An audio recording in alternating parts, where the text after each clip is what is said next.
Well, hello everybody, and welcome back to Julie's Orchids. Today, we're going to repot this species Bulbophyllum. We're going to take it out of bark, and we're going to put it into my preferred setup of pumice. Stick around, let's get to it.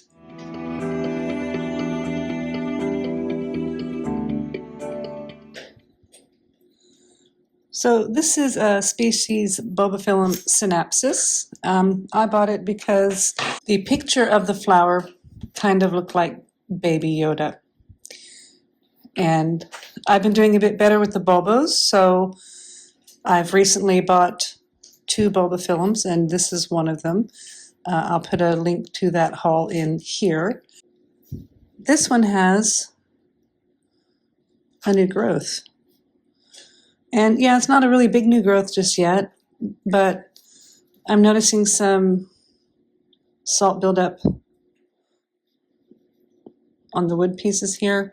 I also see that there's eggshells in here, and I'm just ready to put it into my setup because the eggshells, with it being spring here in Perth, I'm getting little gnats, and I don't want that because it's hard to tell if they're gnats or if they're thrips or if they're something else. So all these situations combined, this is coming out of this pot, and it's going into pumice.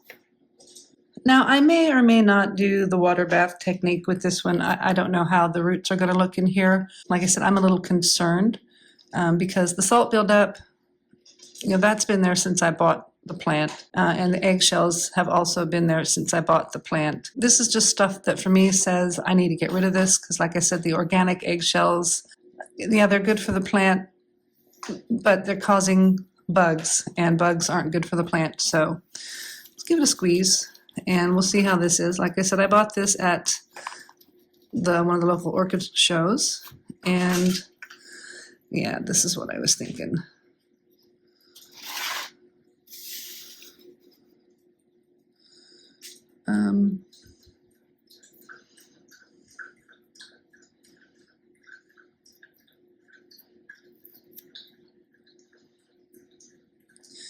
So these are really fine hair-like roots, and I'm just going to leave everything pretty well as is.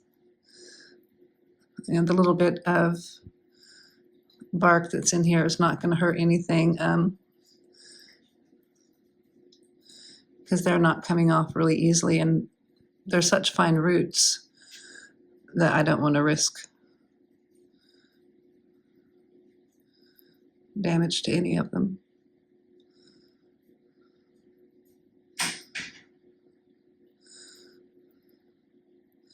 Yeah, so with these big bark pieces, I'm not going to do the water bath technique. I just want to make sure there's no eggshell on this.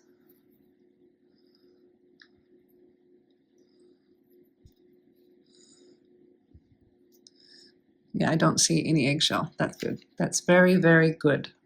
So I purchased from Temu these little scoops, which we're going to be using for the first time today, which I think might save my hands from digging in the pumice because it's a bit abrasive. So these little scoops off Temu. I'm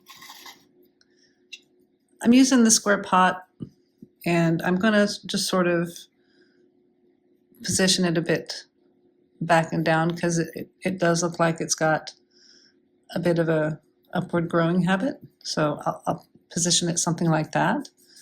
So I obviously have quite a bit of room in here for it. Maybe it's a bit big of a pot for it, but pumice will not degrade. It won't sour. These little pieces in here might, but bulbophyllums, they grow along the leaflet or the ground, so a little bit of acidity is not bad, and that's what part of why I'm leaving these two. It's not going to hurt much.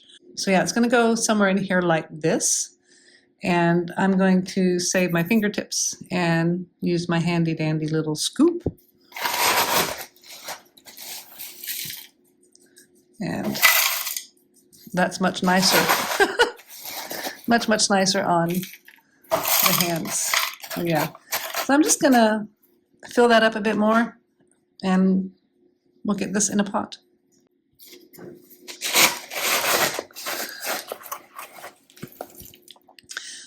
Now, as you can see, this is a mixture of the large and the small pumice.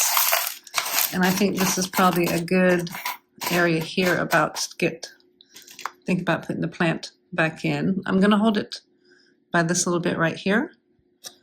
And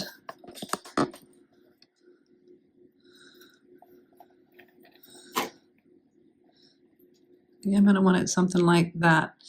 Now, one thing that I really liked about Temu is that they had this little tiny scoop, which I think might be nice for a little bit more accuracy in placing the pumice. But for right now, you can just put the big scoop in.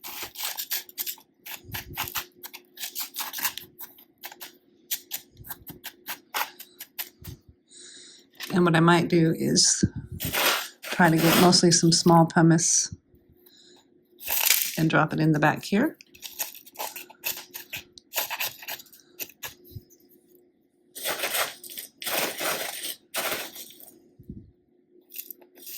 Yeah, that works pretty nice.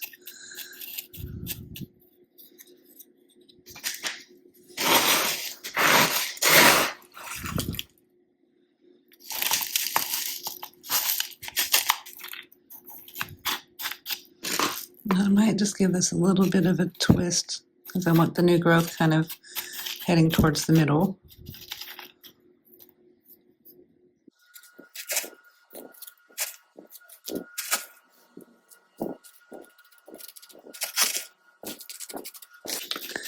Okay, well, I'm kind of liking that right there. So we'll put the tag in the back.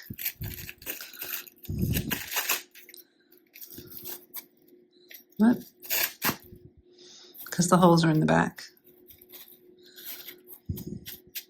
And now I'm going to put a fairly generous layer of decorative river stones along the bottom here.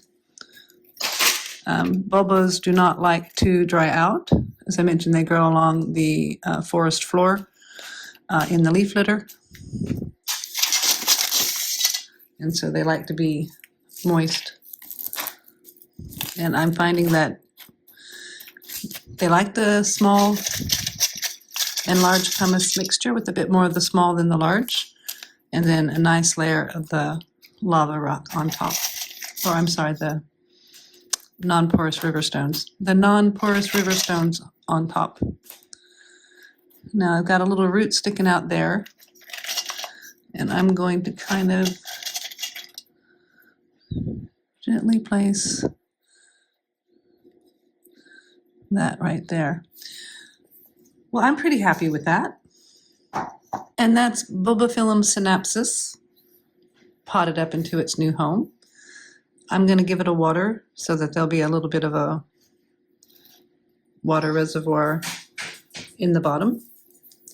We've got the new growth coming up and the existing growth right there. And this should be happy in this little pot for the next several years, hopefully until it outgrows the pot. I thank you guys so much for watching. If you liked the video, please give me a thumbs up. A subscribe would be great. And have a fabulous day.